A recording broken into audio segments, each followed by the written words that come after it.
सुप्रभात छात्रों, कैसे हैं आप सभी? ठीक हैं। देखिए, आज मैं इस वीडियो में बात करूंगा क्लास 6 हिंदी फर्स्ट और अध्याय 3, जो कि एक कहानी हम लोग को पढ़ना था, दो सींगों वाली परी। इसके कुछ प्रीवियस वीडियो में हम लोगों ने इस कहानी का कुछ अंश पढ़ चुका था। अब मैं उस कहानी को आगे पढ़ाता हूँ और मैं पूरे कहानी को धीरे धीरे दिखा दूंगा, ध्यानपूर्वक देख लीजिएगा और तब आप लोगों को कहानी का प्रश्नोत्तर फिर दिखाऊंगा। उसके बाद यह अध्याय समाप्त होगा। तो देखिए, प्रीवियस वीडियो में हम लोगों ने इस पैराग्राफ तक पढ़ा था कि हमें उम्मीद नहीं थी। ठीक है।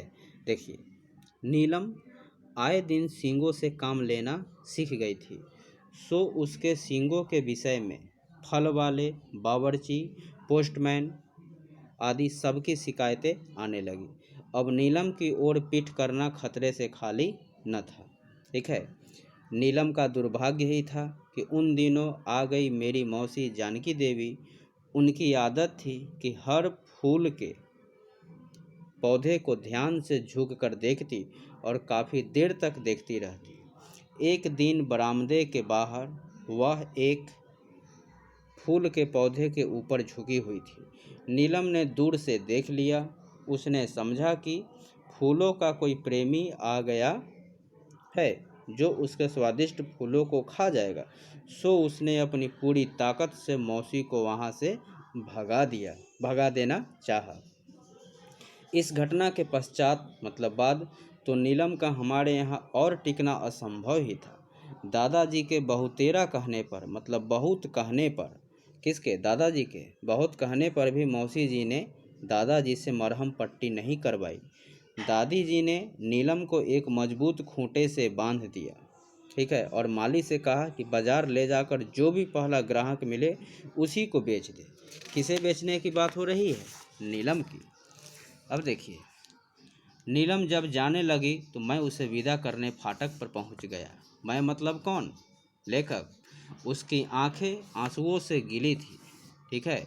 वह मेरी ओर शिकायत भरी नज़रों से देख रही थी कि मैं इस यात्रा में उसके साथ क्यों नहीं चल रहा था। ठीक है। उसका कातर स्वर काफ़ी देर तक मेरे कानों में गूंजता रहा। मैं वहाँ खड़ा खड़ा यही सोचता रहा कि उसका खरीदार कोई कोमल हृदय वाला हो, कोई ऐसा जिसके घर बकरी का मांस न खाया जाता हो।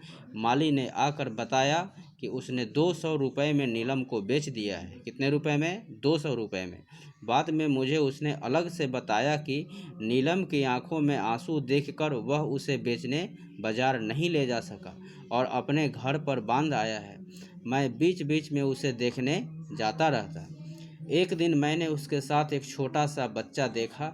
मुझे उस दिन की याद आ गई जब पहली बार नीलम मुझे मिली थी। इस बच्चे की खाल भी मखमल की तरह मुलायम थी। वह भी परियों की तरह हल्के हल्के कदमों से नाच रहा था, मानो हवा में तैर रहा हो। लेखक इसके हैं रस्किन बॉन्ड। अब मैं आप लोगों को पूरे कहानी को वीडियो ज़रा धीरे करके दिखा देता हूँ। आप लोग ध्यानपूर्वक देख लीजिए, जिससे कि आप लोगों को पूरी कहानी समझ में आ जाए।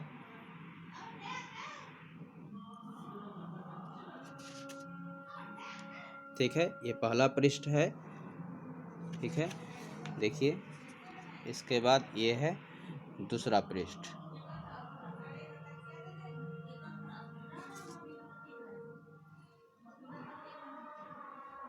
आप लोग वीडियो पॉज करके खुद एक बार इसको रीडिंग कीजिएगा ध्यानपूर्वक।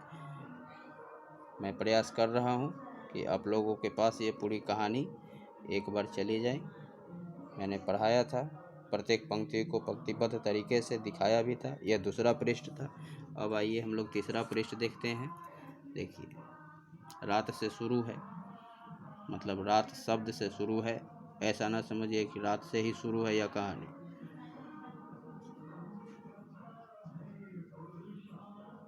चलिए, ठीक है। दिखाई दे रहा है आप लोगों को? अब इसके बाद हम लोग देखेंगे इस कहानी का अंतिम पृष्ठ, जो अभी मैंने पढ़ाया था। ठीक है। ध्यानपूर्वक देख लीजिए। ठीक है। अब आइए कुछ शब्दार्थ देखिए। धारा, लगातार बहने वाली धार से लेकर आपत्ति तक। मैं एक बार कुछ धीरे कर देता हूँ। देखिए पूरा शब्द है और अर्थ है। और इसके बाद हम लोगों को नेक्स्ट वीडियो में देखना है इसका प्रश्न और उत्तर। ठीक है, प्रश्न को भी एक बार देख लीजिए। मैं जो उत्तर बताऊंगा आप लोग उससे मैचिंग भी कीजिएगा। ठीक है, 4 प्रश्न है कुल, आशय स्पष्ट कीजिए, उसके बाद व्याकरण से संबंधित है। तब यह हम लोगों का समाप्त होगा अध्याय 3। और 3 जब समाप्त होगा तब हम लोग प्रारंभ करेंगे अध्याय 4, जिसका नाम है चंदना का स्कूल।